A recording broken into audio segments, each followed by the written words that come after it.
नमस्कार. श्रीपादराजं शरणं प्रपद्ये. आपण 7 आणि 8 अध्याय बघितले, पण 8वा अध्याय मोठा असल्यामुळे त्याचे पुढील भाग तुम्हाला सांगत आहे.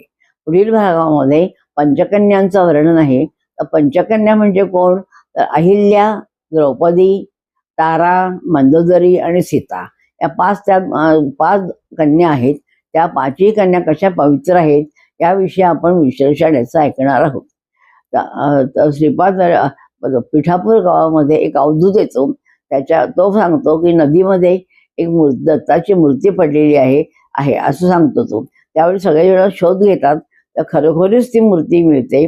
ती मूर्ती घेऊन अवधूत येतो. तर श्रीपाद वाल्यांच्या समोर तो जेव्हा उभा राहतो त्यावेळी त्याच्या डोळ्यामध्ये अश्रू अनावर होतात आणि त्याला पितृसारखं वाटतं. तर ज्यावेळी म्हणजे श्रीपाद वल्लभ म्हणतात, तुला माझ्याविषयी पुत्रभाव निर्माण झाला आहे.